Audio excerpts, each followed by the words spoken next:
Breaking news, the man accused of killing Grand Forks officer Cody Hulte, Solomon Pendleton, will not be getting a new trial. The North Dakota Supreme Court just issued its ruling on Pendleton's appeal. He was convicted of killing Officer Hulte and his own mother last year. Pendleton argued his constitutional right to a public trial was violated and he wasn't present at the trial. He also claimed jury misconduct and that the arresting officers had no authority without a warrant. The court rejected most of Pendleton's arguments. They did, however, order him to be resentenced on a drug charge. Summer joins us now with the first look at your forecast. Summer?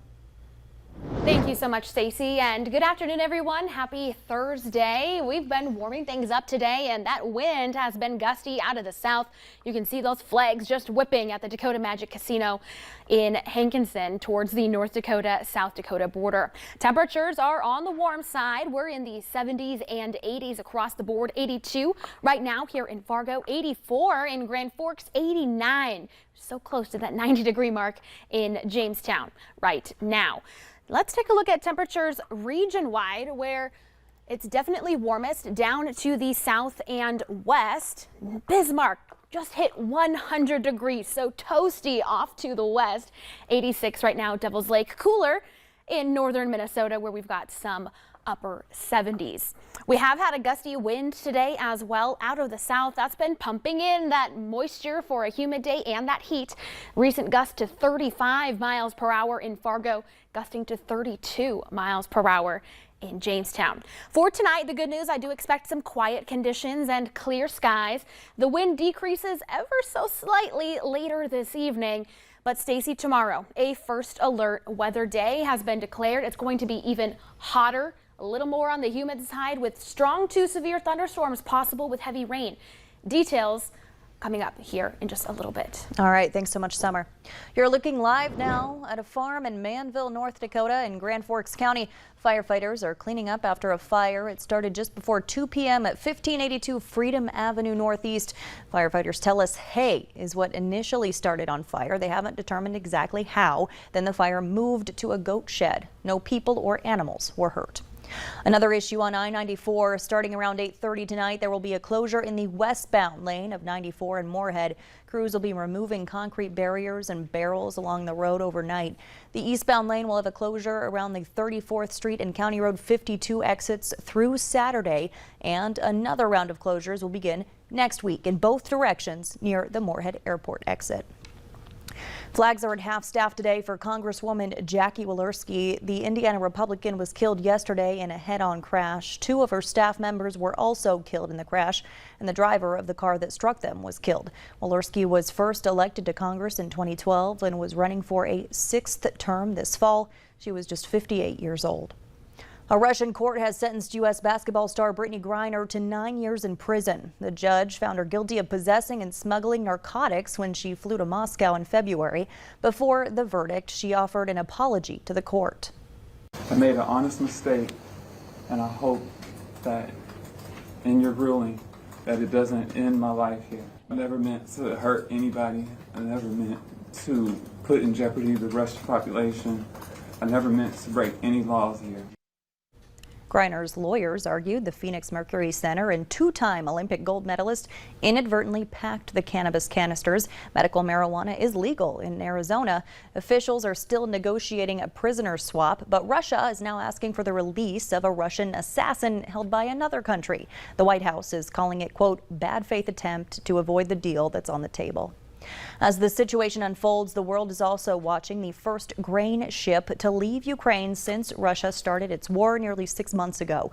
It's a crucial step in the worldwide fight against hunger. Last year, Ukraine provided 10% of all the wheat in the world. The shipment of 26,000 tons of corn is now being inspected in Istanbul, but 20 million tons of grain still sit trapped in silos and ports in Ukraine. And less than 24 hours after agreeing to allow safe passage, Russian missiles pounded the port city of Odessa. Meanwhile, in Washington, the Senate is working on one of President Biden's key legislative priorities, a spending bill that addresses a number of issues. Democrats hope to pass the bill before they leave town for their August recess. Natalie Brand has details from Capitol Hill. President Biden is pushing the Senate to deliver what would be a huge win for his agenda, a $740 billion breakthrough bill to address climate change and health care costs.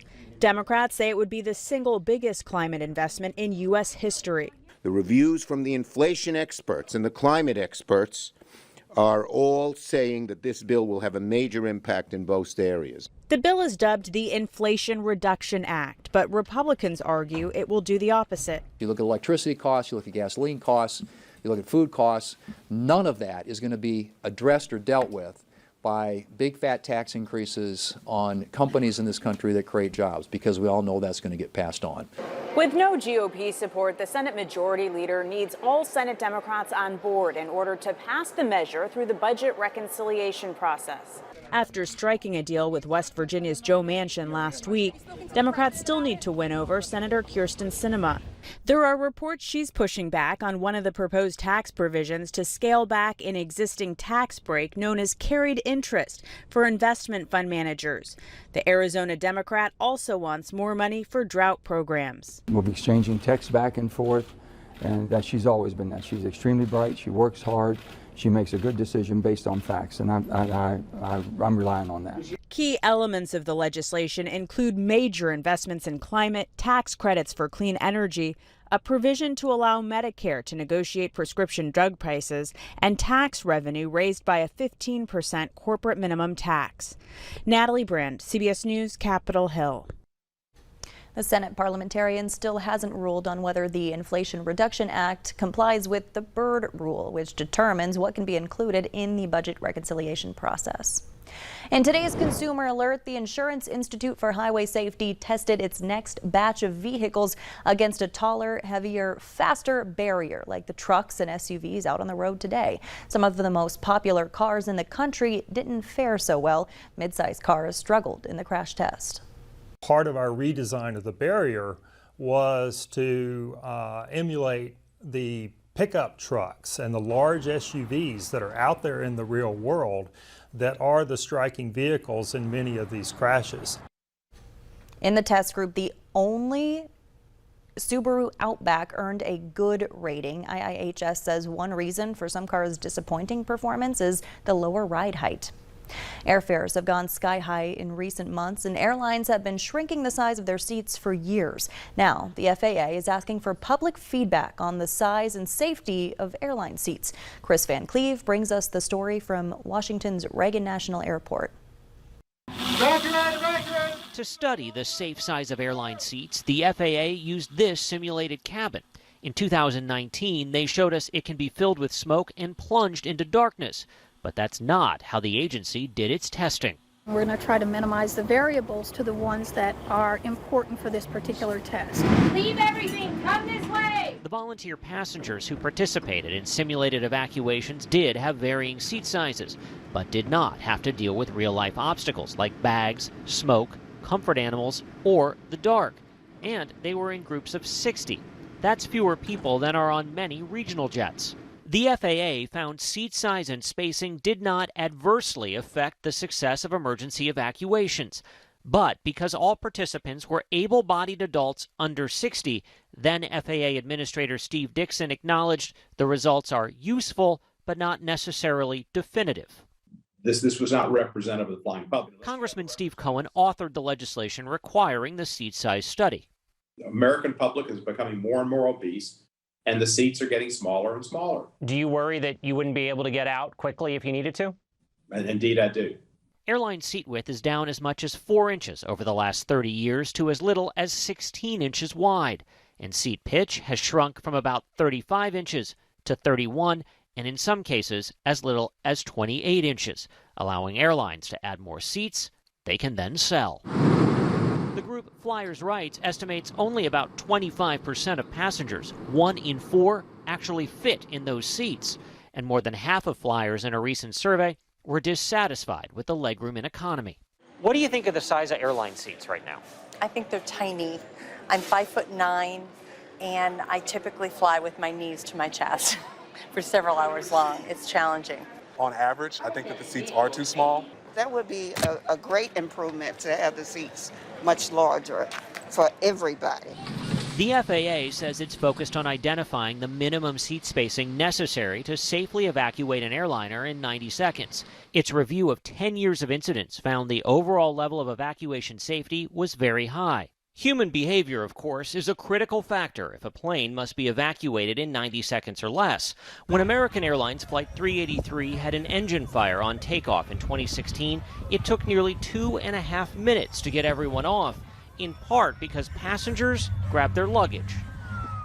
FAA research has found that seats closer than 28 inches apart could present a real challenge to getting out of a plane in a hurry.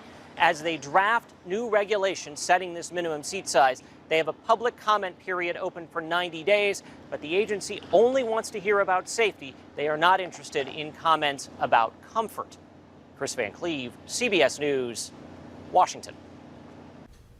In other news, volunteers gathered at the Shields Arena today to help prepare school supplies for children in need. Each summer, United Way of Cass Clay coordinates the school supply drive to equip thousands of students with the backpacks and supplies they need for the coming school year. This year's goal is to equip 6,000 students. However, with the added strain of inflation, they now anticipate this year's need to be much higher.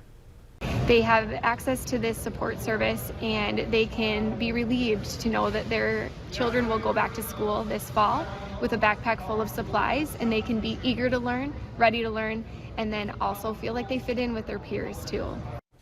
Families in need can pick up backpacks and school supplies at Shields Arena on August 9th and 10th from 4:30 to 6 p.m. or August 11th from 11:30 to 1. Happening right now, West Fargo Public Schools is working to get up to full staff before the start of the school year. They're hosting a job fair to fill support staff positions. That goes until 6 o'clock tonight at Cheyenne High School. They're looking for bus drivers, food service workers, custodians, paras, and behavior technicians. Both full-time and part-time positions are available with immediate interviews offered for some. When it comes to teachers, West Fargo currently has 30 job openings, the majority of which are within the district's special education program.